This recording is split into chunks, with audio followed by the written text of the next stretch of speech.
Hola, buenas tardes. Gracias por venir y por la atención prestada a este ciclo y concretamente a Elvira Lindo, que nos deleita con su presencia y esperemos que con sus historias y opiniones.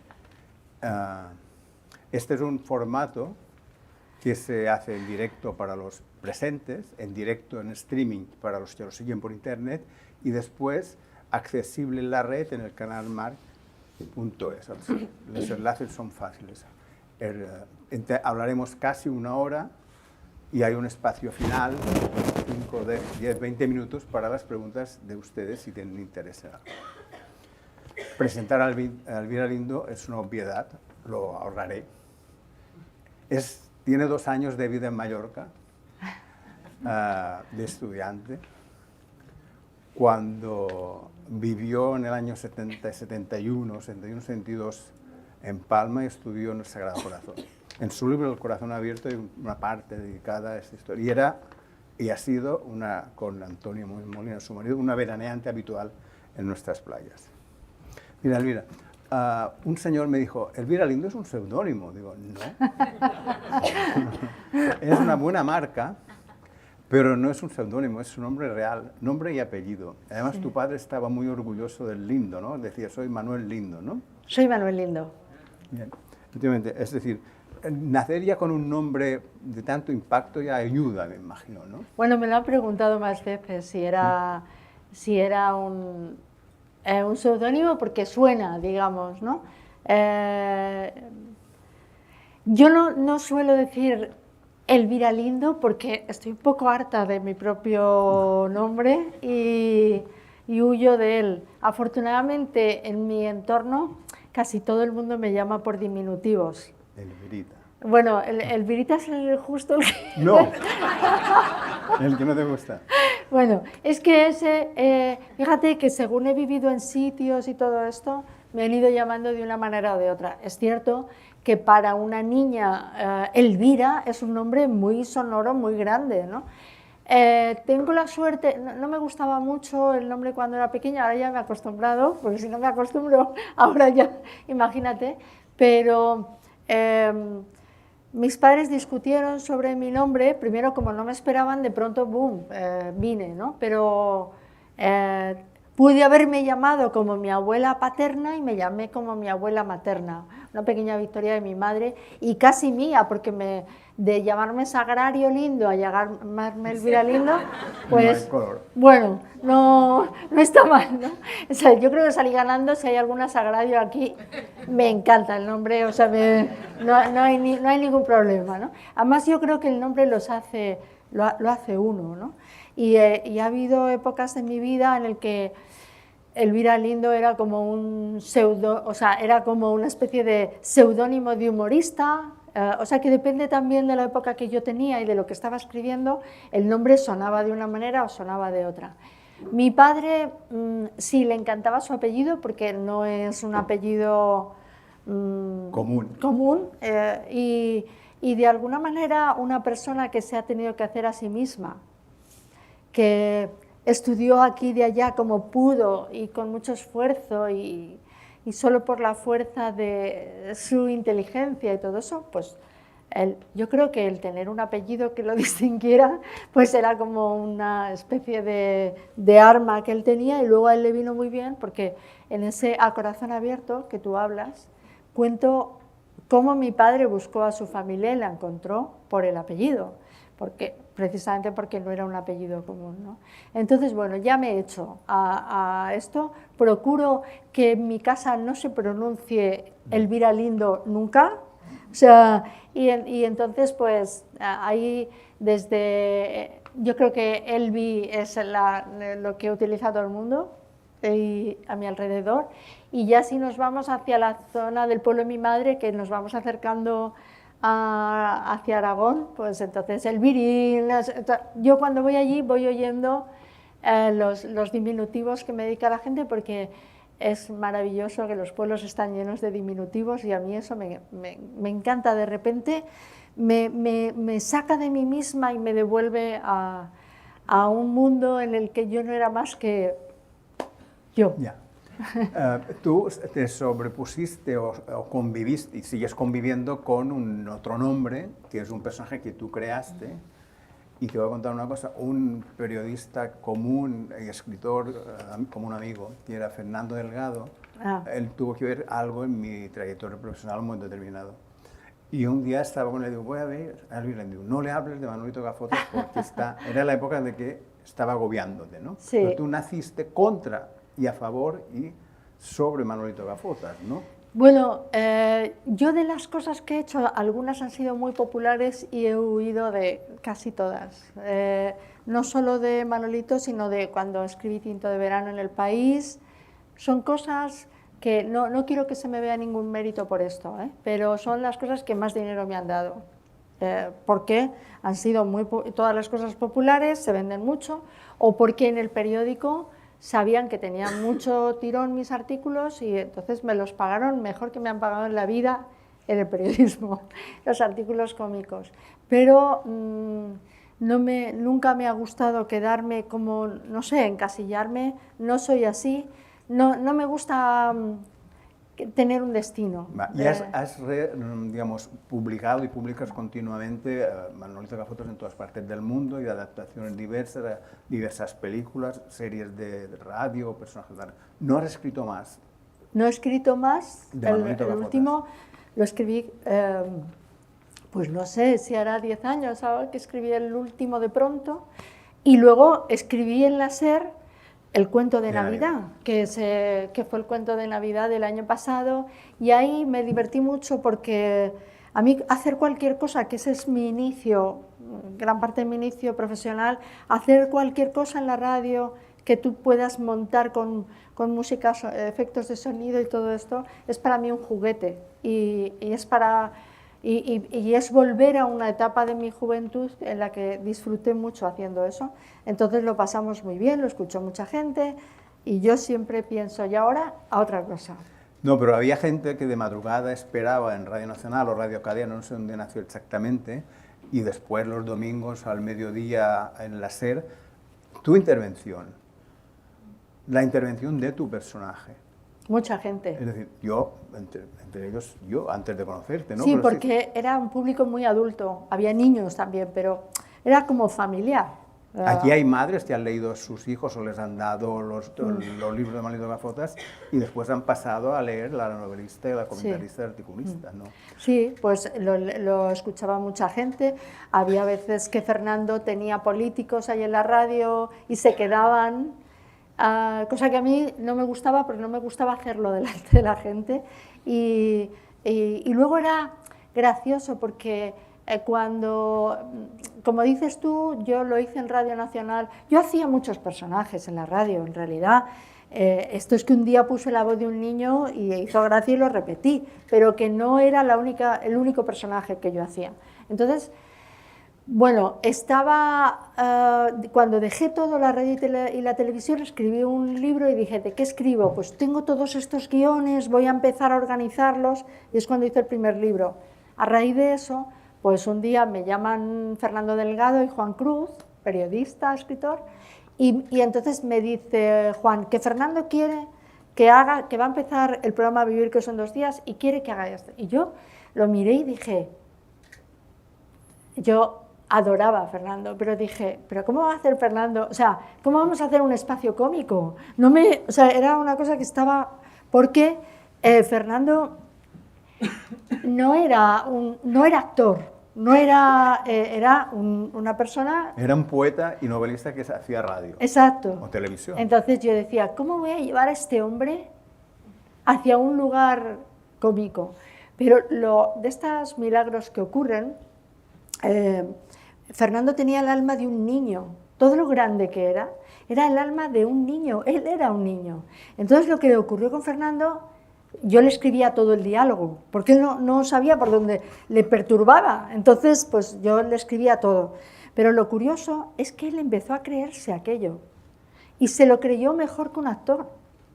Él creía que yo era un niño, pero le costaba quitarse esa idea de la cabeza, incluso cuando acababa el espacio. Entonces yo vi esa transformación suya y era una persona muy tierna para mí, ya te digo, enorme, de complexión enorme y tierna de corazón. Muy buen escritor y muy buena persona, sí. Tú iniciaste tu aventura literaria íntima a los 9 años, ¿no? Después de haber leído Mujercitas, por su punto de vista. Aquí en Palma. Aquí en Palma, pues.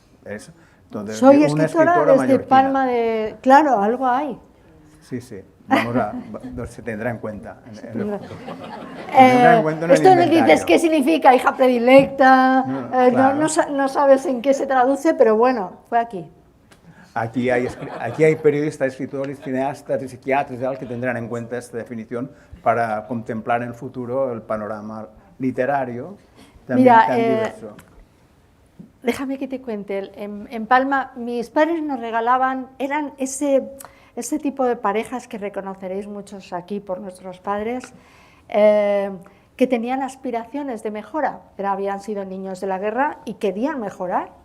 De eso trata El corazón abierto, de mejorar en la vida, de encontrar una vida menos miserable que la que había en España, ¿no? Y entonces nos compraban, ellos amaban la cultura, pues a lo mejor habían tenido que abandonar la escuela por la guerra civil, etcétera, pero había como un amor a la cultura. Entonces todos los reyes nos traían libros, los cumpleaños nos traían libros y estaban, la elección del libro para cada uno de los hermanos era el logaritmo, o sea, era como un olfateador de inteligencia artificial de Amazon o algo así, porque ellos decían, la mayor tiene que leer una novela, digamos, de la literatura clásica universal, y eso era para uno. El segundo, libros de guerra, novela bélica, y eso es lo que leía. El tercero, acción, ¿no? Julio Verne, etc. Y a mí siempre me elegían unas novelas humanas, sociales, etc. Entonces a mí me tocó, pues, digamos que diré que lo mejor de la literatura, me tocó Dickens y todo esto, y ellos lo hacían con una intuición, logarítmica intuición. Entonces, pues leí, entre todos esos clásicos, leí Mujercitas, y entonces con 9 años dije, madre mía, si los libros los escribe alguien. Y así empezó todo. Así empezó todo. Yo no había reparado nunca en esa idea. No sabía que había un señor o una señora en algún sitio del mundo, ni sabía. Tú no te imaginabas que eso alguien lo había escrito en el siglo XIX. Es que no entraba dentro para ti las historias, porque por eso los niños, cuando son buenos lectores, son muy buenos. Las historias están ahí. No te imaginas a una persona, cuando ya eres adulto y tienes un colmillo retorcido, dices, mira, este escritor es que ha querido meterte aquí, colarte aquí, esto, lo otro. O sea, empiezas a mirar la construcción del libro y el niño no atiende a eso. Así que yo descubrí, gracias a Louisa May Alcott, que existía una autora y empecé a escribir, y al cabo de los años fui a visitar su casa en Estados Unidos.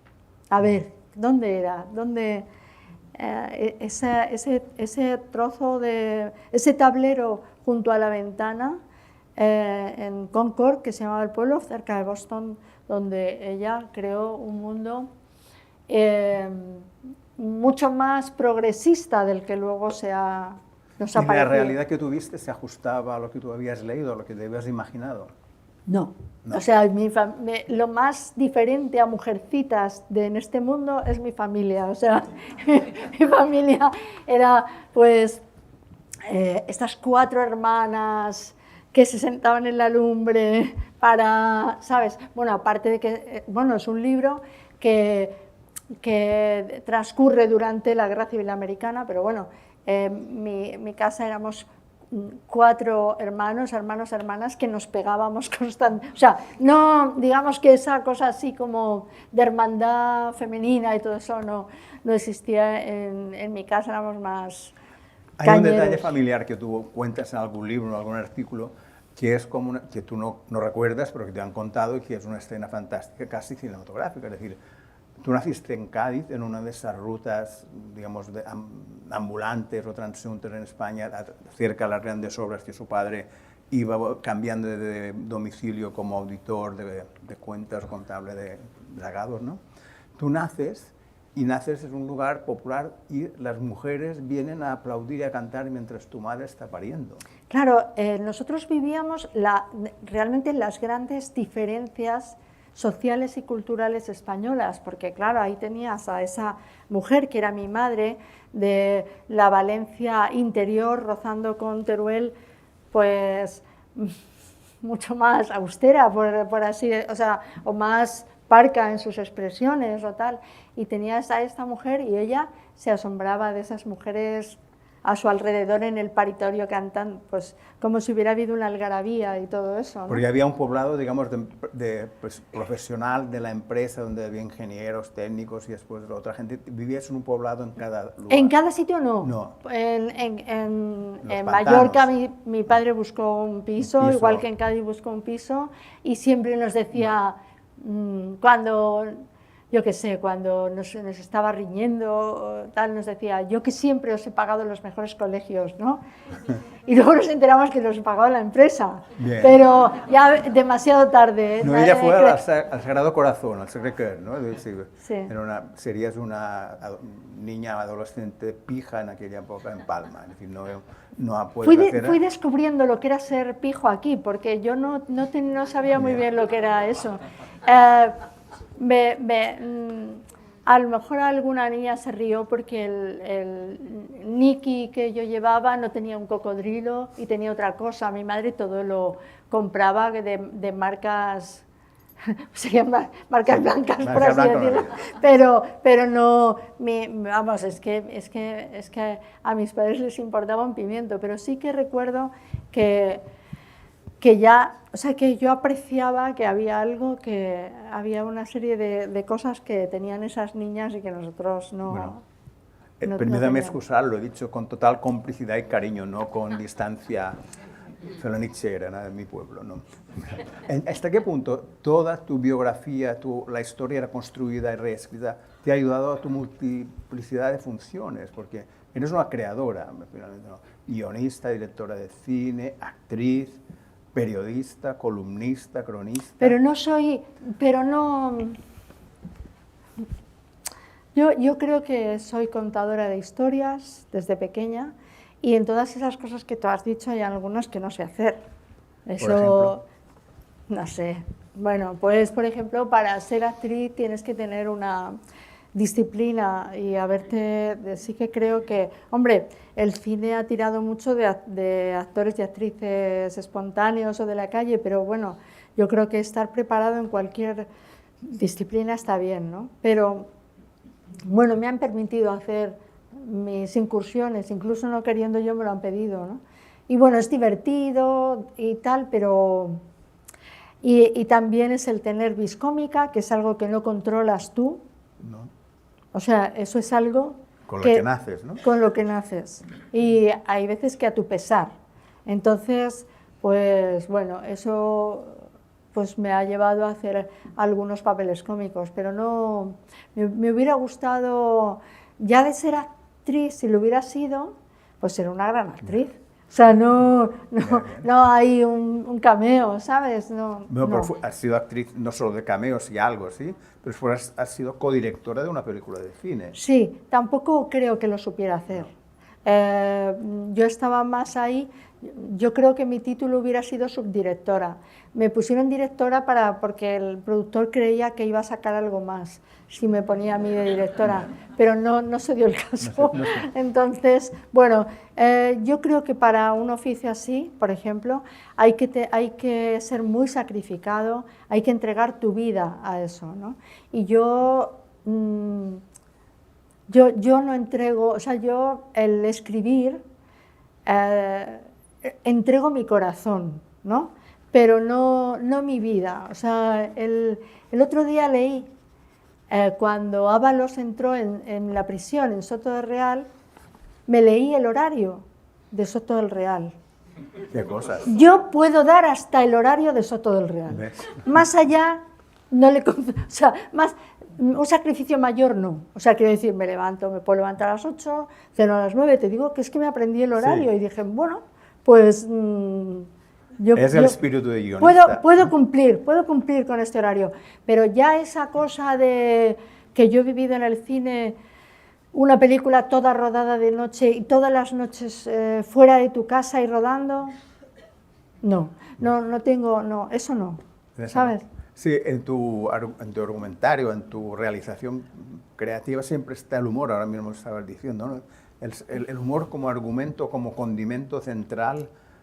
Ahora es más difícil hablando así, porque me ha gustado, ahora estamos emitiendo, ¿no? Sí, sí. Y claro, ahora dices, bueno, cualquier tontería que digas, o sea, mira, esta dice que le gustaría vivir en Soto del Real. No, cuidado.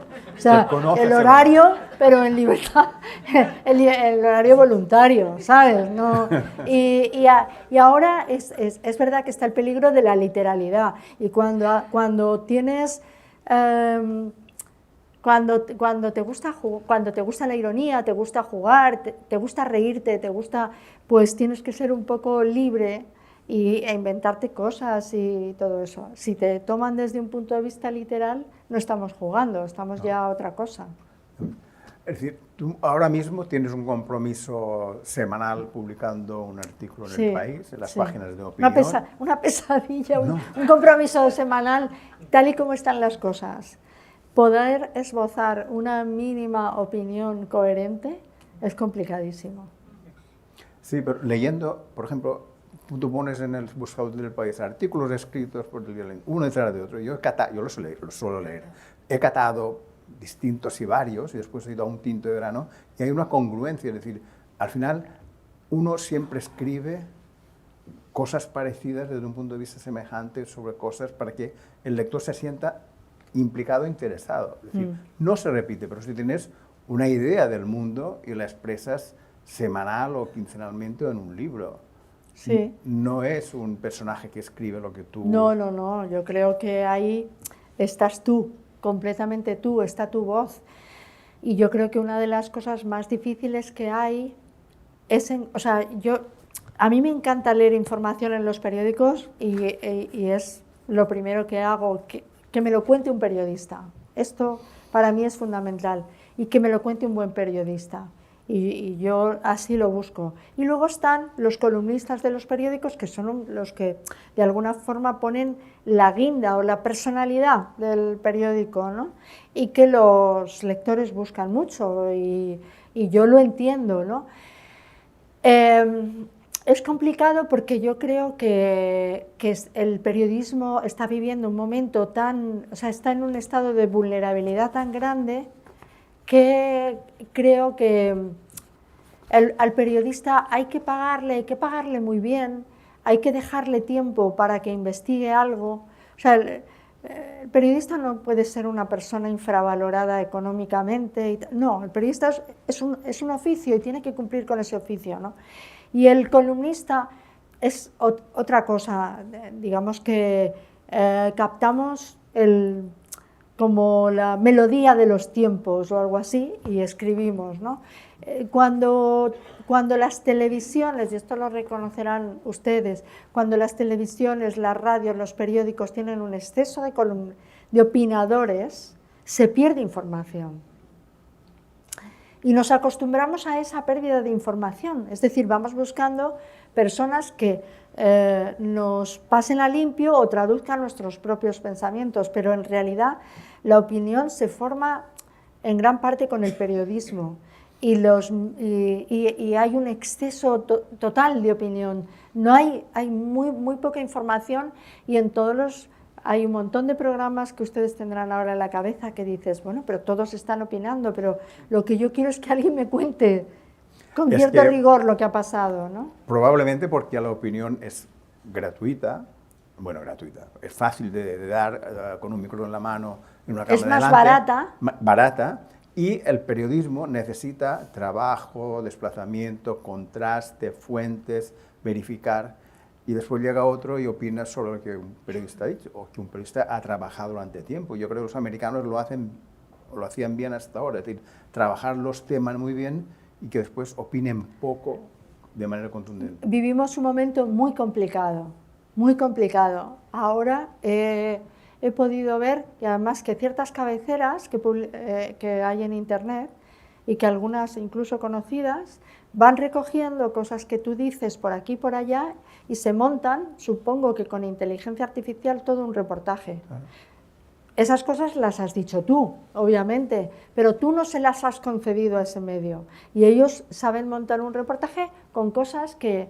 manipuladas directamente, es decir, con un contenido manipulado, y está en la línea 20 porque Internet controla la audiencia si tú estás un minuto leyendo y la falsedad o la parte de la verdad que han manipulado está en la línea 20.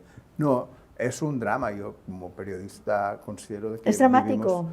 Tiempos grises, porque tú pones la televisión, pones la radio y hay gente que opina y las verdades o la realidad no la cuentan. El otro día iba andando por la calle y un señor me dijo, ¿es usted? No voy a decir el nombre. Sí. Y digo, sí. Y dice, he comprado el libro que usted ha recomendado. Y yo pensé, ¿y cuándo he recomendado yo un libro? Llego al gimnasio y me dice el profesor, he visto que ha recomendado un libro, pero vamos a ver, ¿dónde he recomendado un libro? Pues habían cogido lo que yo había escrito sobre un libro hace 6 años y habían montado una pieza con eso, con mi foto, con tal, pero claro, yo no lo hice para ellos. Yo lo escribí en un artículo. Y además hay un algoritmo que es la popularidad, la gente lo que está buscando y que te aparece en pantalla. No lo estás buscando, sino que te lo ofrecen como gran novedad. El libro que recomienda Elvira Lindo, y así aparece directamente. Sí, estamos en la casa de Elvira Lindo, sale hace poco, digo, pero ¿esto qué es? Efectivamente, bueno, yo lo vi. ¿Tú lo viste? Sí, en Valencia, pues no lo había, yo no... Lo habían reconstruido sobre un reportaje antiguo en Icon, me parece. Sí, bueno, o una foto que yo he puesto en Instagram, con lo cual, ¿sabes lo malo de todo eso? Que además te hace desconfiada. Te hace desconfiada porque yo tiendo a ser confiada y a decir, yo por ejemplo, solo tengo así Instagram y me gusta colgar cosas. No me gusta estar hablando todo el rato de la edición, nueva edición de tal novela, porque yo creo que nos estamos poniendo pesadísimos con nuestros logros. Ya basta. Entonces me gusta poner una foto, ay mira, mi pueblo, qué bonito. ¿Sabes? El huerto, qué bonito. El tal, o sea, cosas... No, cosas así que dan aire, que te hacen pensar que no solamente estás todo el rato para hacer publicidad en lo que escribes, que es horrible, ¿no? Pero claro, si luego todas esas cosas que tú las quieres ofrecer como un regalo a la gente con bastante, bueno, pues inocencia, si todo eso se va a coger para montar un reportaje que tú no has dado a ningún sitio, pues te hace ser, es como que cerraras de alguna manera. Por eso te descolgaste de Twitter, donde eras bastante activa, y solo estás... Pero te voy a decir, Andreu, yo no era... O sea, a mí me llevaba alguien Twitter, yo nunca opinaba, porque... Tenías un gestor de cuentas. Bueno, te voy a contar, el gestor... Como muchas personas individuales, no solo empresas ni centros. Pero yo era el conejillo de Indias de ese gestor. O sea, yo iba una vez por Nueva York, por la mañana, 2005, en el metro, y veo que un chico me mira y yo pensé, me ha reconocido, y entonces se me acerca y me dice, ¿eres? Digo, sí. Y entonces, pues me dice, es mi primer día en Nueva York y me han dado una beca de la Caixa para estudiar lo que tú dices, gestoría, redes, community manager, y yo como con esa especie de, bueno, que ya te digo que soy una persona confiada, le dije, toma mi email y bueno, ya nos encontraremos por aquí. Fuimos hablando, un encanto y todo eso, y por la noche me escribe, menos mal que me he acordado tu email, me han robado todo. Y entonces le dije, pues yo te dejo, ¿qué necesitas? No, porque ya he logrado, su padre es de un pueblo de Lleida, he logrado que mi madre me mande dinero y no sé qué y tal. Bueno, eso fue la manera en que nos hicimos amigos. Amigos hasta hoy. O sea, seguís siéndolo, sí. Sí, 20 años de amistad. Y claro, yo lo he visto crecer. Pero, ¿quién fue la persona con la que él empezó? Creció su leyenda y su con la fama, que él claro. hizo todas sus prácticas en la universidad, fui yo. Luego ya vinieron grandes estrellas del pop, que no diré. Pero claro, entonces a mí me lo sigue haciendo gratis, por así decirlo, ¿no? Pero me enseñó mucho, porque él fue aprendiendo mucho. Y él me llevaba a Twitter y me decía, no, tú Twitter tú ni entras, porque tú, como diciendo, tú a partir de las 11 de la noche hay algo que te puede enervar y entrar y, ¿sabes? Y actuar como cualquier político que están opinando a las 12 de la noche, ¿sabes? En vez de estar hablando con su familia, ¿no? Entonces, pues efectivamente me enseñó a no opinar, a opinar a través de tu trabajo, no estar ahí dando opiniones a la ligera, y me llevó las redes desde entonces, y dejamos Twitter cuando ya él me dijo, ¿qué te parece que dejemos Twitter dado cómo está? ¿A quién pertenece Twitter? ¿Cómo está el ambiente? ¿Cómo tal? Perfecto. Y ahí nos fuimos. Ahora hay 6 cuentas marginales a tu nombre. ¿De verdad? Porque en el proceso de documentación, es decir, me encanta trabajar en este espacio porque te obliga a un ejercicio de competencia, sobre todo si la gente es muy lista, como la presente y la asistente, quien no nombraremos, tienes que documentarte. Entonces yo hice un rastreo de todo cuánto habías publicado, cuánto habías dicho, que yo no sabía, y digo, ¿y Twitter? No, ya sé que no está.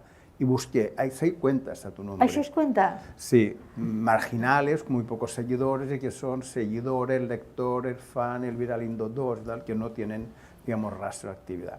Y si estás en Instagram, donde tienes una actividad, digamos, reporteril, donde se da cuenta de tus sensaciones y algún detalle. Algún detalle, y también tengo muy en cuenta qué es lo que está ocurriendo. O sea, ¿qué hacemos con una cuenta como Instagram? Que estás entregando un poco unas estampas de tu vida privada, algo de tu profesión, así.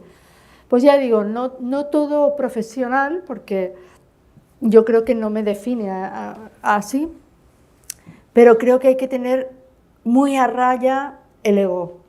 O sea, creo que hay cuentas que yo aconsejaría a las personas que las manejan, oye... En todo ámbito. De todo ámbito. Escritores, profesionales, periodistas, músicos, políticos... O sea, y además, mira, poner solamente los logros de uno, yo creo que es que hemos perdido el pudor, ¿sabes? Que dices, tú antes no le ibas diciendo a la gente, pues, ni lo que ganabas, ni los ejemplares que habías vendido, ni que, no sé, y un actor no iba diciendo lo que le habían pagado en una película. ¿Por qué? Pues porque hay gente que no tiene nada. Entonces, estos son oficios azarosos, en los que te puede ir bien y te puede ir no tan bien, ¿no? En este ámbito que es líderes de opinión, este es el título que intitula realmente este espacio, es decir, está abierto a gente que tiene, digamos, personalidad propia y que sus opiniones cunden, cuajan y crean, digamos, surco. Pero no necesariamente hay que estar en las redes para tenerlo, pero sí hay que estar en un periódico, ¿no? Claro, en las redes yo creo que en el fondo no es tan necesario, es un juego. Yo creo que ahí poner fotos, yo creo que puede ser importante, por ejemplo, para cualquier persona que haga cosas artísticas, el poder poner las fotos de lo que hace, eso lo encuentro más. Pero hay escritores que no están en las redes y no pasa. No, es que hay que decirlo así, son las ganas que tú tienes de estar ahí y de alguna manera acabas enganchado, pero no no es necesario. Si ser un escritor maldito, invisible, que no concede entrevistas, que está en un lugar aislado y que no hay ni una sola foto pública. Bueno, sí, claro, eso es exagerado. La leyenda de los escritores americanos o algunos españoles. Sí, también, algunos sí. No sé si así se puede sobrevivir ahora. Yo creo que eso es una pose también. Cuando tú ya no dejas la foto y todo eso, ya creo que es excesivo. Pero sí que hay que tener controlada la vanidad. Sobre todo hay que tener controlada la vanidad si te va bien. Si te va bien es cuando, sobre todo por los demás. Porque yo creo que ahora nadie, no está de moda compararse, en el mejor sentido, no compararse para tener más, sino compararse para decir, el de al lado tiene menos que yo, no puedo estar mostrándole. Yo eso ha pasado mucho en las redes y mucho durante el confinamiento, que la gente decía, me estoy preparando este café en un jardín, o sea, tú te habías preparado, habías hecho una tortilla de patata, pero lo habías hecho, o sea, en una mansión. No quiere decir que haya que ocultarlo, pero sí que hay que tener, hay que ser moderado en eso, ¿no? Pero sí, no estás en Twitter, pero sí husmeas, miras algo. Bueno, y me lo cuentan, o sea, el problema de no estar es que nunca es no estoy, porque de alguna cosa que de lo desagradable te enteras enseguida. Siempre hay buenas personas que te llaman y te lo cuentan, ¿no? Lo que se está cociendo a tus espaldas, siempre hay... Claro, es que aquí, por ejemplo, en este ciclo tuvimos a un youtuber, Karim Halal, que tiene 1 millón de usuarios en su web, y después un youtuber se llama Fonseca, que está en extranjero, que tiene 1 millón de suscriptores. Y ambos, que no tienen 50 años ninguno de los dos, son ajenos al mundo de la literatura y al periodismo clásico.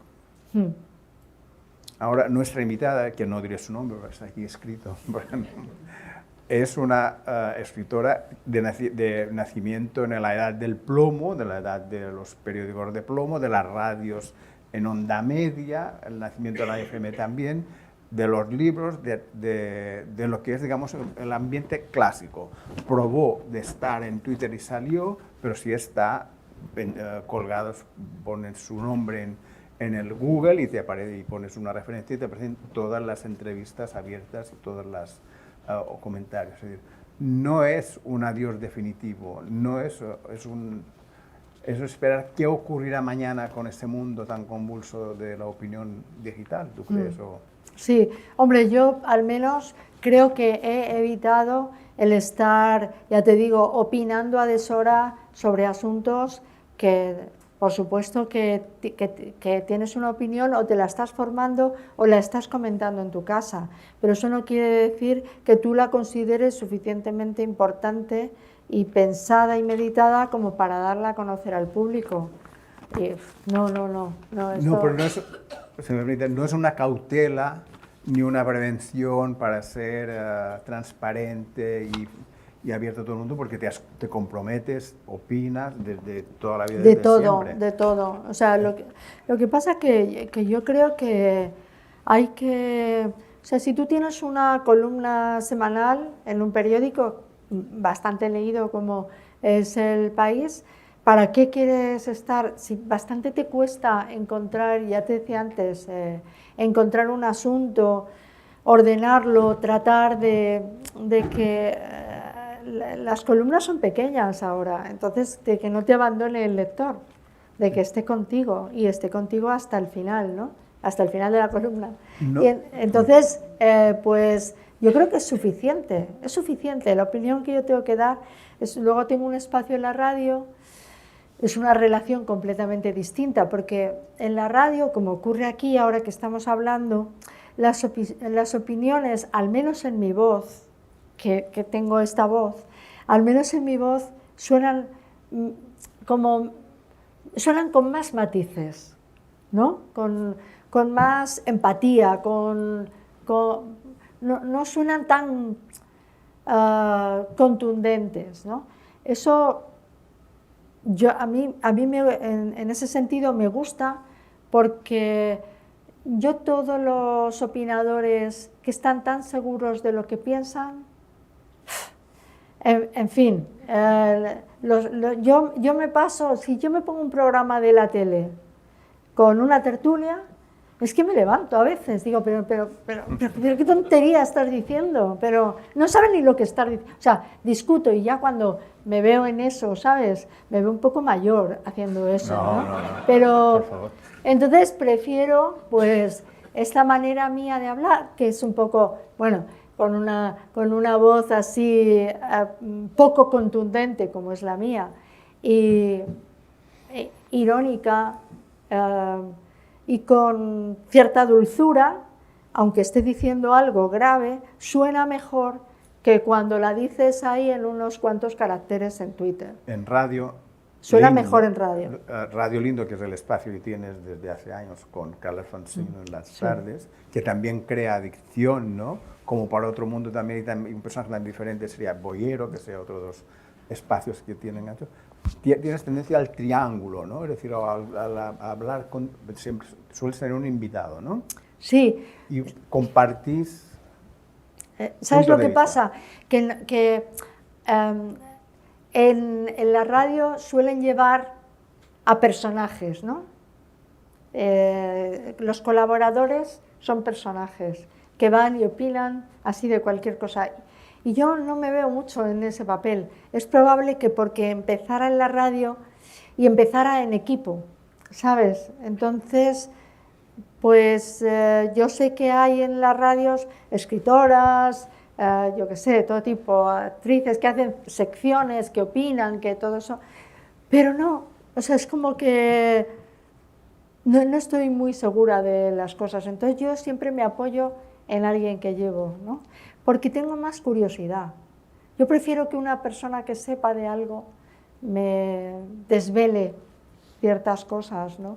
No ser yo solamente la que digo, hoy voy a hablar de lo que pienso, yo qué sé, de la educación, yo prefiero abrir dudas. Abrir dudas y luego tener esa cosa que está en mí, periodística, de los tiempos de la radio, que es preguntarle a alguien que sepa, ¿no?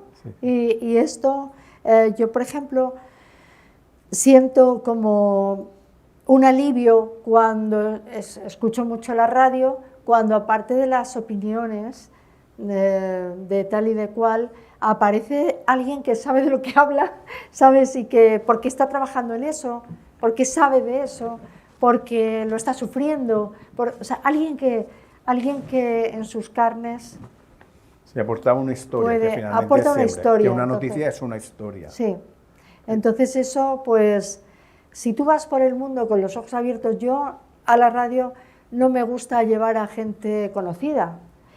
Yo creo que cualquier persona tiene una historia, ¿no? Entonces, la cosa es que te lo sepa contar. Y hay personas que cuentan las historias fenomenal, ¿no? Sí, tú podrías haber contado otras historias si habrías aceptado aquella oferta mal tentadora, tramposa o honesta que fue ser ministra de Cultura, ¿no? Es que no me llevó ni media hora, de verdad. O sea, es una cosa que pasó por mi vida y que hay veces que la gente me dice, oye, qué bien hiciste, porque con el ambiente que hay, yo digo, pero si yo podía haber dicho que sí, yo hubiera durado 2 días. A lo mejor no por las razones de Maxim Huerta, sí, que también, que injusto se fue con él, ¿no? Que a lo mejor no por esas razones, pero porque yo me cabreo y me voy. O sea, imagínate qué poca seriedad. Tú nombras un ministro y dices, ah, sí, pues adiós, muy buenas, me voy a mi casa, sigan ustedes ahí ¿no? con este... Y claro, yo creo que es un oficio. Mira, cuando yo empecé a trabajar, y tú lo reconocerás, Andreu. Soy mayor. Pero lo reconoces porque eres del oficio. Y había mucho respeto por los periodistas y por los políticos, o sea, que parece un chiste eso ahora. ¿No? O sea, ahora lo evitas. Era alucinante, o sea, podías tener una aspiración de ser periodista. Para mí, yo tenía un sueño así, femenino, ¿no? De ser una periodista, ¿no? De las que presentaban empezaron a presentar en la tele informativos o en la radio, o empezaban a aparecer en el País Semanal, o sea, todo eso yo decía, yo quiero ser esa persona. Y luego había una vocación política en la población, ¿no? De compromiso, etc. Y claro, lo terrible es cómo esos dos oficios que vertebran una sociedad democrática han ido perdiendo crédito, influencia, o si tienen influencia a veces es de la peor manera posible, ¿no?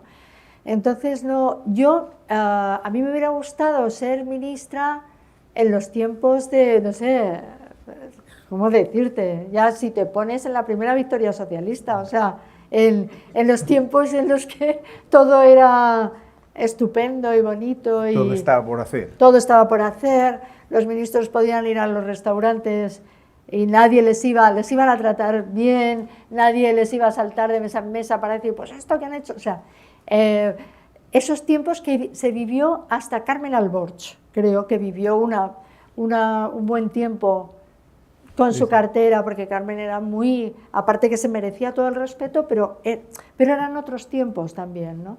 Y yo un mundo en el que no puedas ir por la calle porque la gente te vaya a increpar, me parece que... Y luego que se ha devaluado porque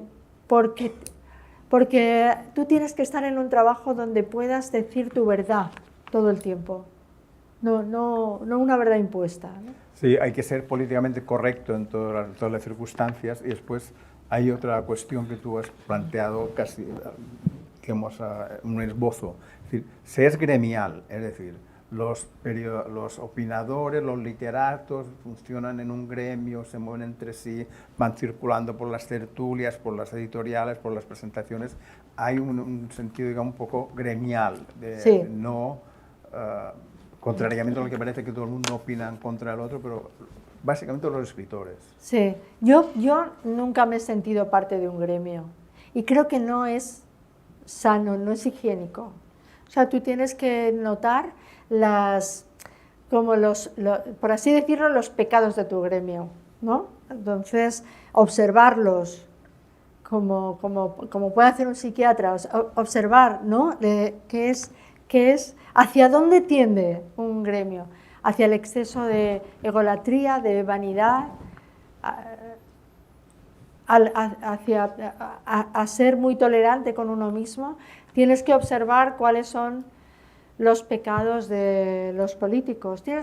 Si perteneces a ese gremio, tienes que observar cuáles son los pecados de la judicatura también, porque aquí no tiene que haber ningún gremio sagrado. Todos los ciudadanos, o sea, que hay una serie de poderes en el Estado que están ahí porque los ciudadanos lo hemos decidido, ¿no? Entonces, yo creo que lo que más difícil ahora es tener un espíritu crítico, ¿no? No es exceso de esa bulla de opinión, sino decir, bueno, yo me he formado una opinión de verdad, tengo un espíritu crítico y para mí no hay nada sagrado. Y entonces, como no hay nada sagrado, puedo expresar una opinión en contra de esto que han hecho los que tienen el poder. Pero los escritores tienen una tendencia a ser, algunos escritores populares, españoles, básicamente del centro, tienen tendencia a ser espadachines vengadores, es decir, estar por encima del resto. No quiero meterte en un jardín, ¿no?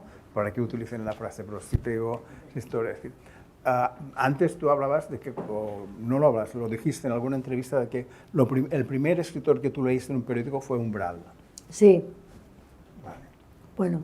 Umbral era un personaje, ya no podría ahora convivir, bueno, quizás sí en el mundo de la televisión, pero ¿te gustaba Umbral como cronista? Claro, mis opiniones sobre Umbral han cambiado con el tiempo, obviamente, porque Umbral fue muy hijo de su tiempo.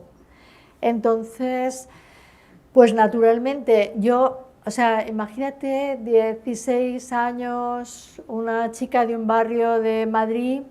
Para nosotros, para la gente de los barrios de la periferia, es decir, más allá de la M30, que es nuestro río natural que rodea Madrid, ¿no?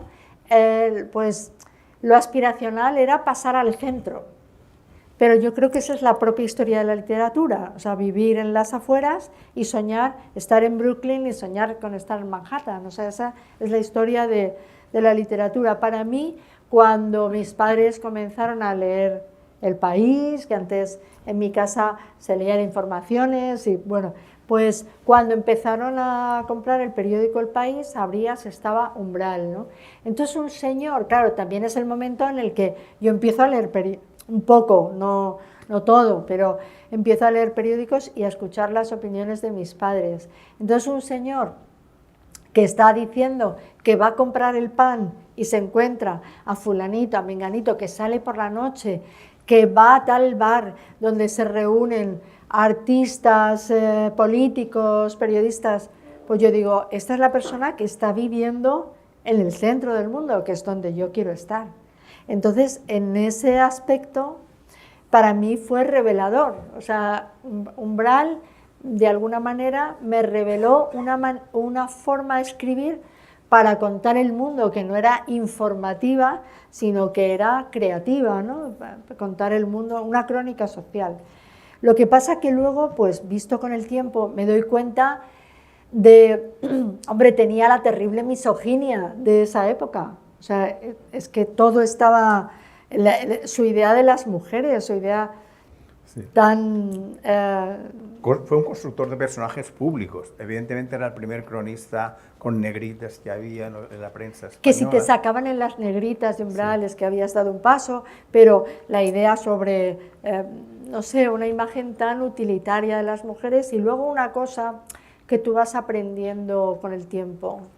Cuando una persona, en la evolución de su carrera como escritor y columnista, necesita, con toda la experiencia que tiene, ser cruel, es que le faltan algunas armas. O sea, es que cuando tú necesitas estar diciendo algo polémico, o ser cruel, o no tener piedad, es que te faltan armas. O sea, y yo creo que pues que a él le pasó un poco eso. Era una persona con un verbo muy brillante, muy colorido, ¿no? Pero pues acabó diciendo cosas horribles de la gente. A mí eso no me interesa, ni me provoca morbo, sino que digo, honestamente digo, ¿cómo estará esta persona que ha recibido este palo? Que además a lo mejor es algo medio inventado.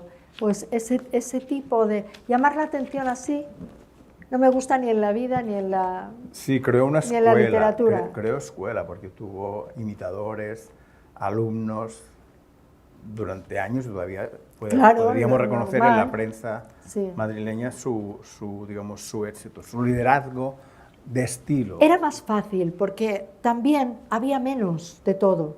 Es como, yo creo que como cuando Felipe González cree que todo es fácil. Y yo me gustaría decirle, ¿no crees que era más fácil cuando tú conseguiste una mayoría absoluta? ¿Sabes? En el 82 no era más fácil todo para un político, no era más fácil y se te rendían los artistas a tus pies y podían ir a la bodeguilla y podían hacerse fotos contigo y podían apoyarte públicamente. Entonces, ¿no era más fácil lo que estabas haciendo? O sea, que creo que toda la vida era más comprensible, tenemos demasiadas cosas a nuestro alrededor que nos complican el pensamiento, ¿no? Entonces, era más fácil cuando Umbral escribía artículos en El País, primero porque era un periódico que, boom, apareció en la vida pública española, era el columnista estrella, era un niño mimado, todo, y se le rendían mujeres, hombres, o sea, ver Umbral, moverse en sociedad, pues era, sácame tu columna, y yo creo que también era ese momento que es muy interesante, que venía de los 70, que las mujeres se empezaron a o sea, la liberación de los hombres, la liberación de las mujeres significó principalmente que los hombres pudieran acostarse con más mujeres. O sea, que la liberación no fue todo absolutamente para el terreno femenino, sino que las mujeres se volvieron más abiertas, pero a veces no decidían. El que decidía y escogía era el hombre. Te lo digo, empezó en los 70, porque fue cuando yo empecé a vivir aquí y sabía, a mí me recordaba mucho la serie de Mad Men, a mi padre de ejecutivo en Palma de Mallorca.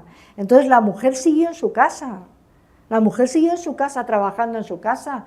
Los hombres conocieron el mundo moderno, el whisky, los bares, los hoteles, las secretarias, etc. Entonces, esa especie de liberación social que empezó a haber, fundamentalmente la disfrutaron los hombres. Cuando llegó mi generación, pues pongamos juventud, años 80, etc., pues todavía estaba el peso este del hombre progre que con su verbo lograba seducirte, pero todavía elegía, más que tú. Pues yo creo que Umbral vivió ese momento, que creo que ha sido un momento de gloria para los hombres, porque él era el rey del mambo, era el rey del mundo. Entonces, pues creo que fue más fácil para él. Sí, entonces tú entraste en Radio Cadena, en Radio Nacional, con 19 años, entraste de madrugada para hacer el informativo matinal, ¿no? Sí, y entraba... No. ¿Recortabas periódicos? Recortabas periódicos. El otro día decía una cosa que a mí me hizo gracia, y la voy a repetir, porque muchas veces se dice, no, porque yo puedo decir que empecé con los mejores, ¿no? Y yo digo, yo puedo decir que empecé con los peores, porque era, todo el mundo sabe todo lo cutre que era aquel mundo. Claro. ¿Sabes? Yeah. Yo le hacía un resumen para que leyera el boletín de las 6 o las 7 de la mañana.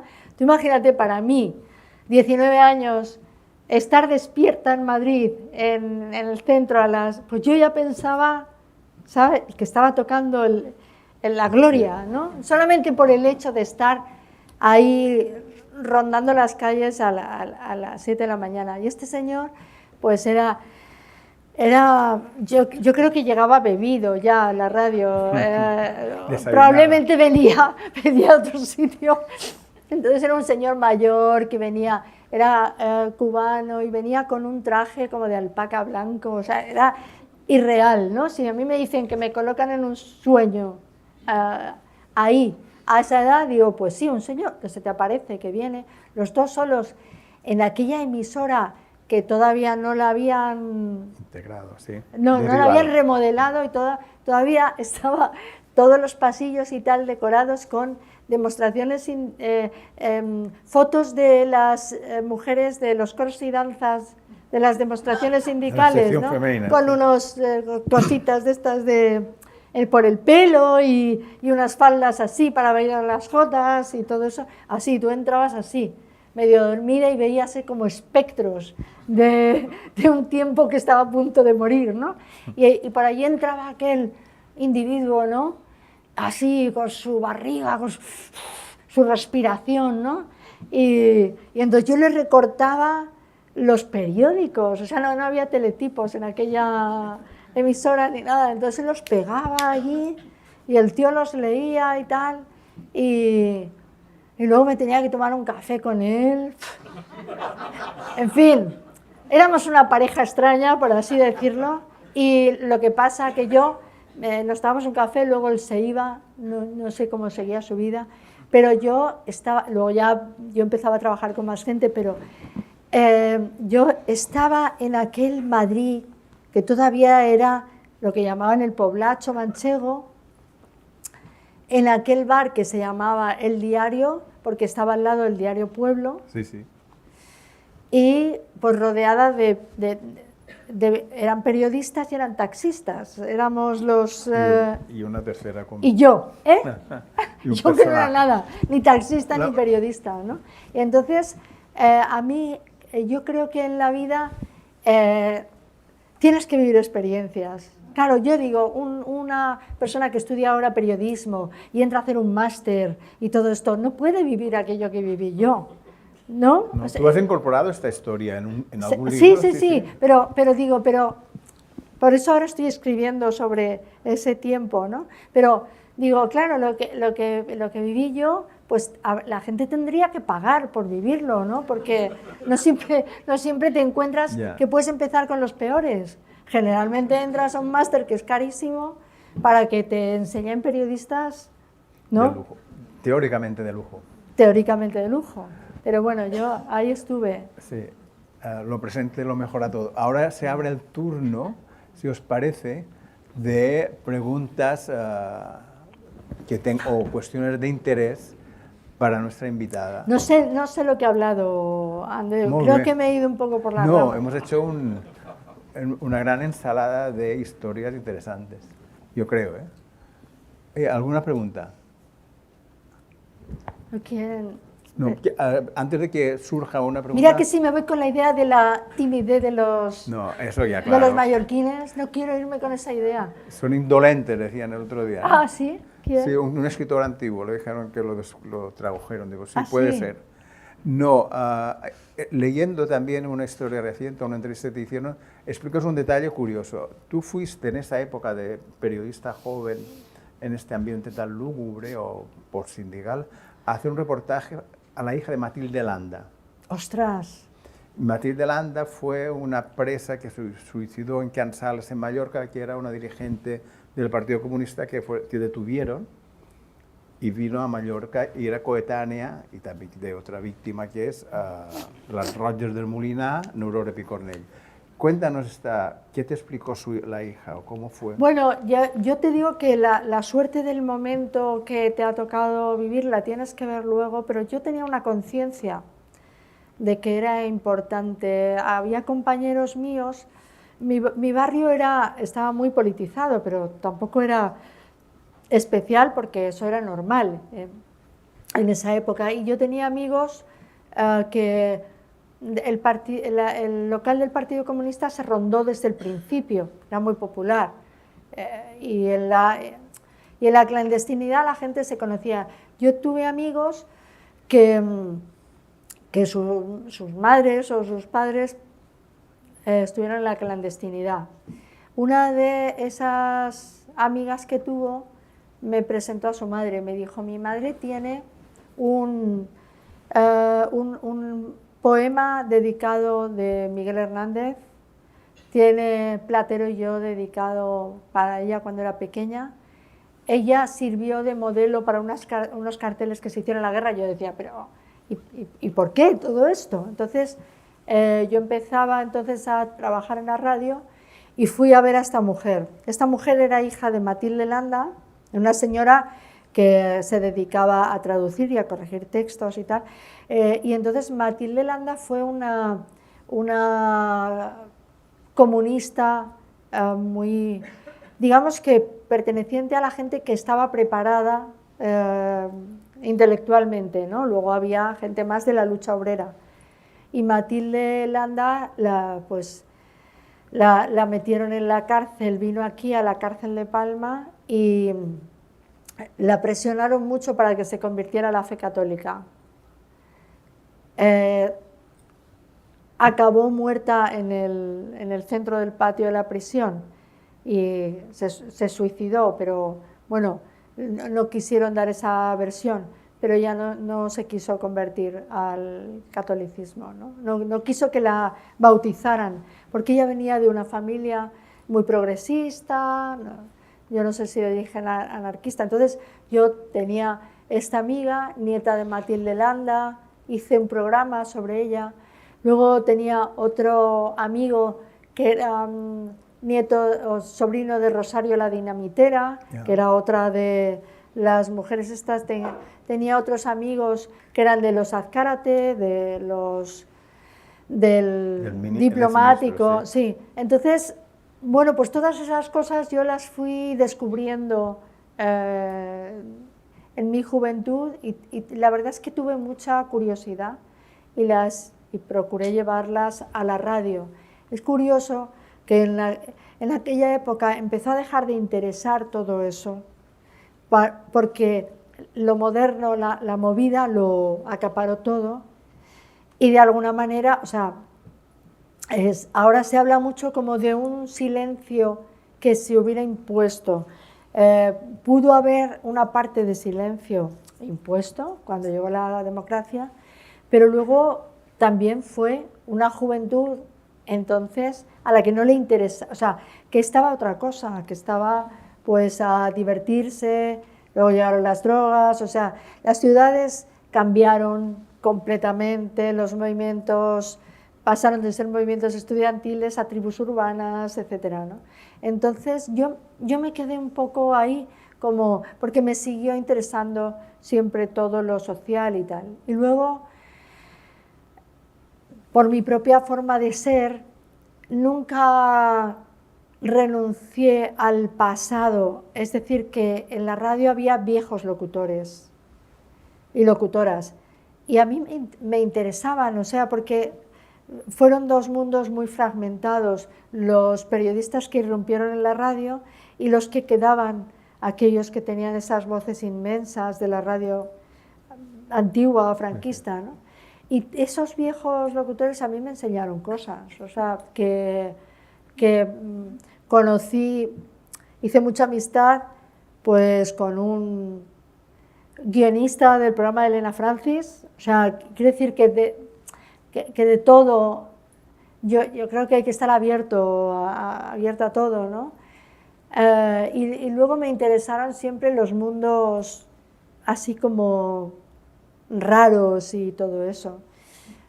Pues me acuerdo de ir a Chueca a ver cabaret y todo era mucho más sombrío que ahora, pero tenía un misterio, a ver cabaret, a ver algún travesti, a actuar, todo ese mundo me... ¿Te llamaba la atención? Sí, me llamaba la atención, me parecía mundos misteriosos que quería conocer. ¿Y vas a construir alguna historia literaria sobre ellos? Sí, porque yo escribí un libro que se llamaba Lo que me queda por vivir, cuya protagonista es una chica joven, madre, que trabaja en la radio, etcétera, ¿no? Pero no me atreví a construir mi propia historia y yo creo que contaba muchas cosas que ahora aparecen mucho en los libros femeninos, que son pues la maternidad, sí, la maternidad, pero yo no me atrevía a contarlo desde un yo, ¿no? Y yo creo que siempre me ha quedado por contar algo que yo creo que la gente se da cuenta de cómo han cambiado las relaciones entre los hombres y las mujeres, de lo diferentes que eran entonces. Había probablemente una temeridad en muchas cosas, había más espontaneidad y había más equivocaciones, pero porque probablemente teníamos menos discurso a la hora de relacionarnos con el otro sexo, ¿no? Entonces había como una especie de inocencia.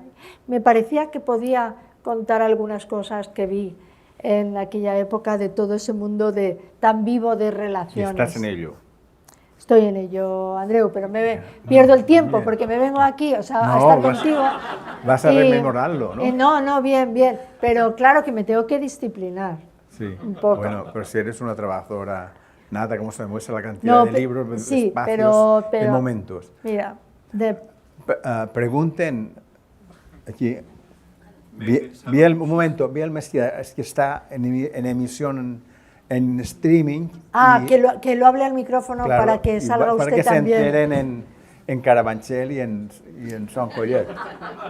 No, y haga usted una pregunta que la pueda hacer delante de su familia, porque...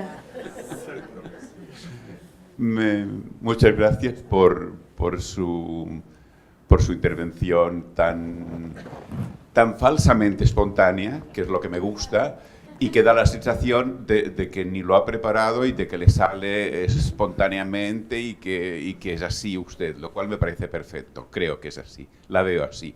Yo soy un lector suyo. Le he de decir que soy un lector de lujo porque leo muy poca opinión. A usted la leo porque la empecé a leer al principio del País y me ha gustado mucho ver su trayectoria en el periódico, porque yo también escribo en el periódico y creo que tenemos algunas intersecciones, en el sentido de que no somos periodistas. Ustedes engáñense, no es periodista, yo no soy periodista, somos otra cosa, que tampoco no importa poner esta cosa rimbombante de escritor, no, somos otra cosa. Entonces, lo que me gustaría que contara, porque ha dicho algo que me ha interesado muchísimo, cuando ha dicho que en estos momentos de ahora, en estos tiempos de confusión, de caos, de carnicería, etcétera, de cada vez es más difícil poder hacer el faldón semanal y darle esto que es su verdad y a la vez ese discurso que tenga una singularidad en medio de tanto tópico, en medio de tanta repetición, en medio de esta... Yo leo muy poca opinión y empiezo a leer una cosa y digo, fuera, otra, fuera, fuera. Y a usted la leo desde el principio hasta el final. Lo cual quiere decir que me interesa y que le veo un latido singular. Entonces mi pregunta es muy indiscreta. Me gustaría saber cómo hace usted, cómo prepara, cómo piensa este faldón cada semana. ¿O lo hace cada semana? ¿Tiene algunos ya de preparados? Yo le veo como esta melodía que ha dicho la palabra, la melodía del tiempo, l'air du temps. Este aire del tiempo usted lo caza y lo dice desde EL, lo dice desde EL con una seducción literaria que la considero dificilísima, sobre todo de cada vez más difícil. Muchas gracias. Muchas gracias. Pues fíjese que ha dicho él y no me he reconocido. Digo, ¿de quién habla? Claro. ¿Quién es? Soy malísima para las siglas. Pero bueno. Es usted. Y bueno, pues es muy complicado. De tuteo es muy complicado, ya lo sabes. O sea, que yo creo que te enfrentas... Tienes que pensar que tiene que tener un argumento, un principio, un desarrollo final, o sea, que no puede ser... Hay veces que ves las cosas como amorfas, que no... Y a mí me gusta pensar en el principio, pensar en el final, que haya cierta, pues, como una pequeña historia, como un pequeño relato, por así decirlo. Hay veces que me procuro salirme de lo obvio y contar las cosas. Creo que si tienes una columna es tu punto de vista, no es solamente la opinión, no solamente para que se sepa que eres simpatizante o estás en contra, sino es tu punto de vista. Y tu punto de vista, yo siempre pienso, no te lo puede comprar nadie.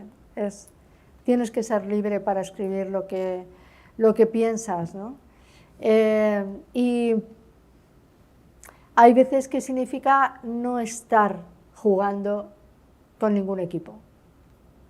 Y creo que eso es una de las cosas. Y luego otra, montar una historia, una pequeña historia, ¿no? Hay veces que puede ser sobre un asunto puramente político, pero otras veces es que ves a gente que te inspira y de repente pues ves a 3 señoras en el pueblo con sus forros polares de colores esperando en la cola de los congelados y dices, qué momento, o sea, este es un momento que quiero retener, ¿no? Y les escuchas hablar y quieres reproducir ese habla y quieres reproducir lo que sienten y lo que son, ¿no? Y yo a veces me siento medium en eso de captar el sonido de tu tiempo, ¿no? Y el sonido de tu tiempo, pues pueden ser esos jóvenes que dicen que se han vuelto de extrema derecha, pero también puede ser gente inocente completamente, ¿no? Que está allí hablando que está a punto de morir, pero está hablando con las amigas que tiene desde la niñez. Eso, digo, Como yo que he estado en tantos sitios, que he viajado tanto con mi padre sin decidir y luego ya decidiéndolo yo, etcétera y tal, yo voy al pueblo y pienso, mi idea era, la gente que más sabe, esa mi idea era, es la que más ha viajado, la más cosmopolita, etcétera. Tengo mis dudas ahora sobre eso. Entonces, pues veo de repente dentro del pueblo una residencia de ancianos. Eso, claro, en Madrid estás en una residencia de ancianos en otro barrio y ya estás fuera del mundo. En el pueblo estás en tu pueblo. Y veo esos ancianos y ancianas que fueron juntos al colegio antes de la guerra y luego ya tuvieron que dejar de estudiar, ¿no? Y que fueron juntos a la escuela y que están ahí en la residencia de ancianos y digo, esto es algo. O sea, es algo de la realidad que si puedo entra en lo que estoy escribiendo, porque me enternece, porque pienso, y lo hablaba ayer precisamente con Luis Landero, con el que coincidí, que me dijo él, escribiste una columna sobre Antonio, que estaba perdido en la calle. Y dije, bueno, era sobre él, pero mucha gente, digo, él sirvió de inspiración, pero mucha gente podía identificarse con eso.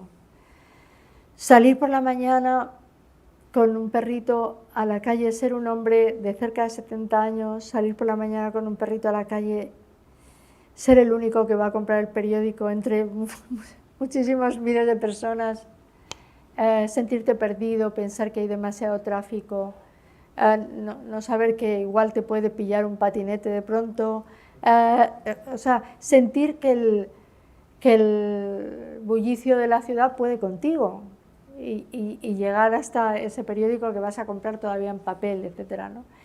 La sensación, y yo le dije, creo que mucha gente se identificó con esa sensación de estar fuera de un mundo y que nos ha caducado a todos, o sea, quiero decir, con más edad, con menos edad, nos ha caducado. Y dijo él, yo siento que mi mundo, o sea, dice, yo estoy en el mundo. Digo, claro, Luis, porque tenemos que estar. Y cuando a mí me dicen, alguna persona joven y en tu época, digo, que mi época es esta, ¿sabes? Que yo no me vas a quitar mi palabra porque tú seas joven. Mi época es esta. Pero sientes que hay un tipo de mundo que se ha quedado en el ayer. Pero así, ha sido visto y no visto, ¿no? Y me decía, sí, yo me siento muchas veces así, ¿no? Como nos hemos tratado de amoldar a todo, a las nuevas tecnologías, al poder hacer una transferencia desde nuestro ordenador, a estar atento porque nos van a engañar en algún momento a través del móvil, nos van a estafar. Y tú dices, no, yo sé, no, tú no sabes, te van a estafar. Y entonces, todo eso ha sido demasiado rápido y uno se siente perdido en el mundo. Y yo quiero sacar también a esa gente que se siente perdida en el mundo, porque quiero que tengan su lugar. No, es que estamos aquí.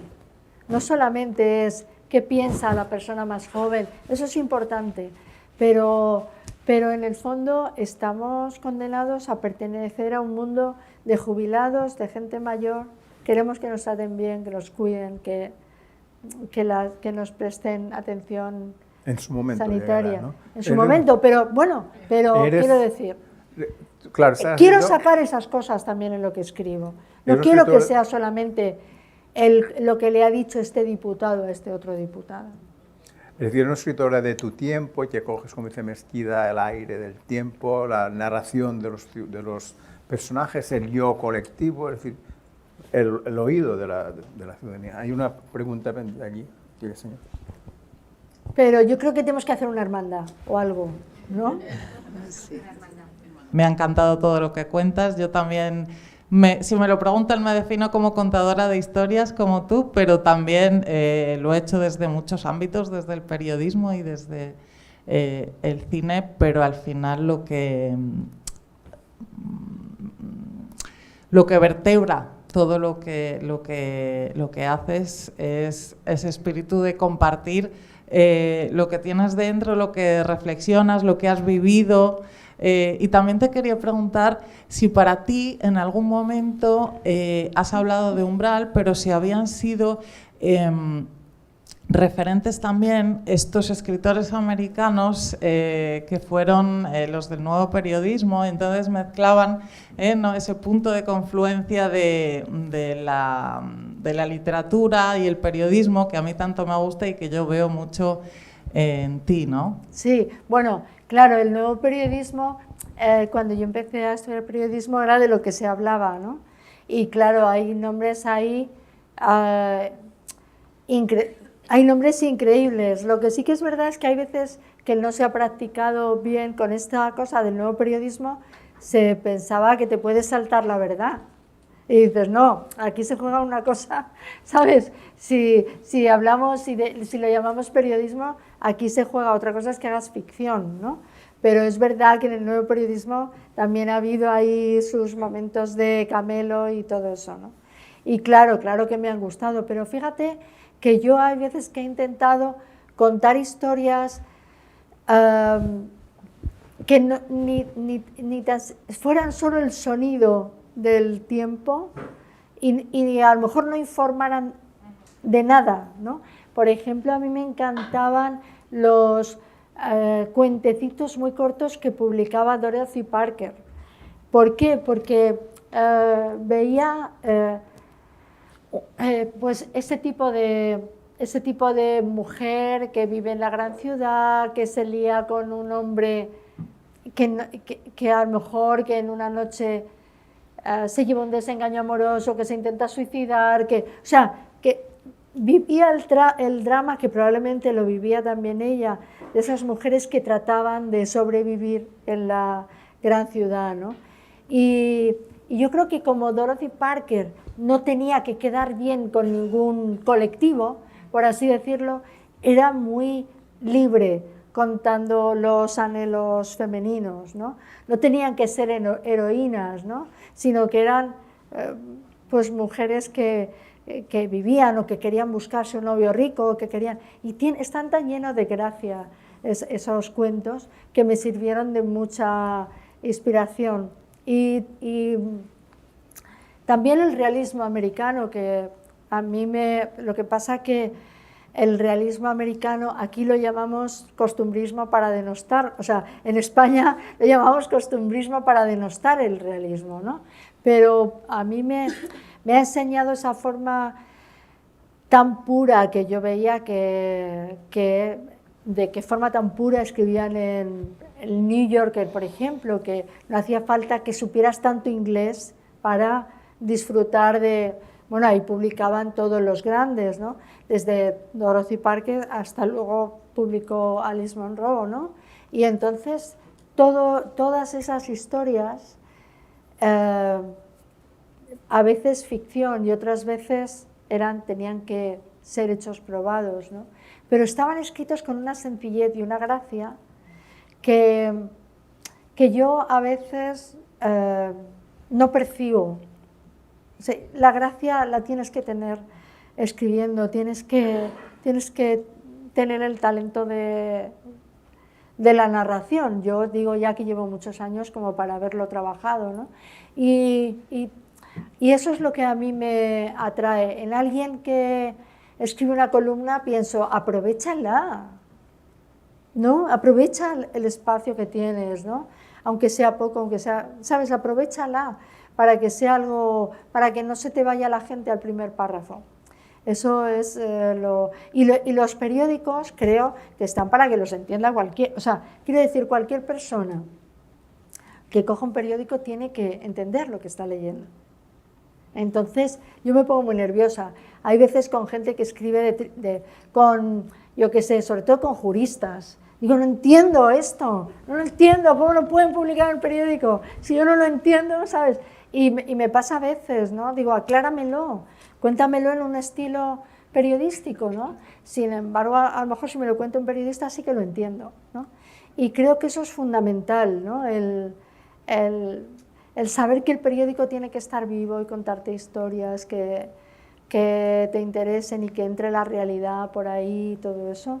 A mí me encanta, me gusta escribir columnas, ¿eh? Lo que pasa que es verdad que hay días que digo, esto como, esta sensación que tengo, ¿cómo la cuento? ¿Por dónde entro? Por ejemplo, a mí no me gusta impartir doctrina y entonces no voy a ir directamente a defender que una persona pueda decidir sobre su cambio de sexo a tal edad o a tal otra. No, o sea, yo creo que eso, pues ahora se ha llenado la prensa de politólogos y hablan de las cosas desde ese punto de vista. Pero digo, ¿cómo entro a eso, no? Entonces, pues a través de una historia particular, a través de una amiga mía americana que me gustó mucho tener amistad con ella porque no pertenecía al mundo cultural o de la gente que se puede permitir una vida en Nueva York porque tiene dinero y tal. Esta chica era de clase trabajadora y para mí era como una... O sea, son puertas que se te abren. De la misma forma que el tener tantos lectores en Irán me abrió la puerta a toda la juventud iraní, porque me escribían continuamente y yo les preguntaba, mándame una foto, ¿y cómo tienes que ir vestida a la escuela? Y he seguido la vida de algunos, sobre todo niñas, que me han ido contando su vida. Claro, eso son oficios que te permiten abrir puertas y preguntar, ¿no? Y en ese aspecto, pues, esta amiga que digo que era de clase trabajadora dejó Nueva York, como tanta gente, porque no hay dinero para que una persona de clase trabajadora pueda más o menos sobrevivir en la ciudad, y se fue a Boston, volvió a su origen, tuvo una niña, se separó y entonces... tú tienes amistades raras con americanos porque ellos, aunque pasen 3 años sin hablar, te escriben como si no hubiera pasado nada. Están más acostumbrados a las distancias que nosotros, que todo tiene que estar muy cerca, ¿no? Y entonces me cuenta que su niña tiene 12 años y que le está contando que si no la lleva al médico se va a suicidar y tal, ¿no? Me empieza a contar su historia, hasta que yo, pues...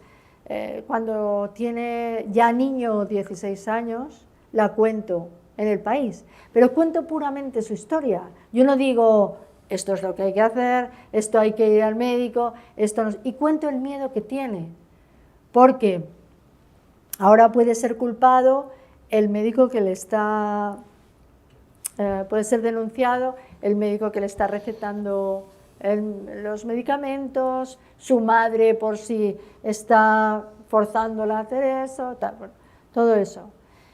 Escribí esa historia contándolo desde la misma historia. Bueno, recibí unos ataques que te puedes imaginar, o sea, porque no estamos acostumbrados a que hablen directamente las historias. Que tú no estés diciendo esto es lo que tienes que pensar, solamente escucha esta historia, a ver lo que te cuenta, ¿no? Pues cuando tú te encuentras personas así, cuando yo en una comida familiar hablo con Abdul, un chico que llegó a España en una caja y desembarcó en Valencia y él creía que había llegado a Italia y pasó meses sin saber cuál era el puerto al que había llegado y cómo lo recogieron. Eso al final tuvo cierto protagonismo gente de mi familia. Él ya trabaja en España, es un chico encantador y tal. Yo sé que podría decir sobre la inmigración, pero prefiero la historia, prefiero que hable el chico, prefiero que hable él, ¿sabes? El facto, los hechos. Claro, prefiero que hable él y que cuente su historia. Y su historia habla por sí misma, porque tiene tal fuerza.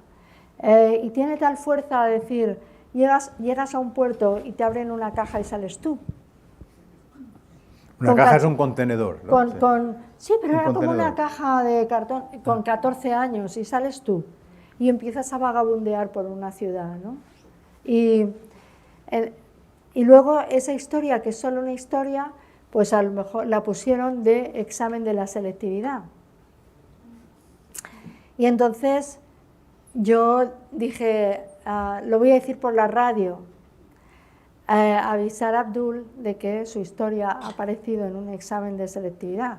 Claro, que toda esa gente que se examina de selectividad escuche esa historia, porque le está interpelando. Es un chico como tú, tiene tu misma edad, ¿no? Y entonces él nos mandó un audio muy bonito a la radio diciendo, así, con su acento africano, soy Abdul y quiero decir que mucha gente puede llegar a las costas españolas como yo y que me he buscado aquí la vida. Y lo decía muy bien, lo explicaba muy bien, y que todo el mundo conozca mi historia. Y al final, ¿qué ha sido la literatura a lo largo del tiempo? Alguien que cuenta su historia. Y entonces yo hay veces que hago artículos, pues sí, que son políticos, etcétera, pero en realidad me gustaría que me asaltaran como en el Quijote, ¿no? Por el camino, episodio. que me fueran asaltando personajes o en la venta, ¿no? Que te contara su historia. Es mucho más potente que hagamos nosotros eso, ¿no? Muy bien. Otra pregunta. ¿Ya? ¿O debemos de cerrar?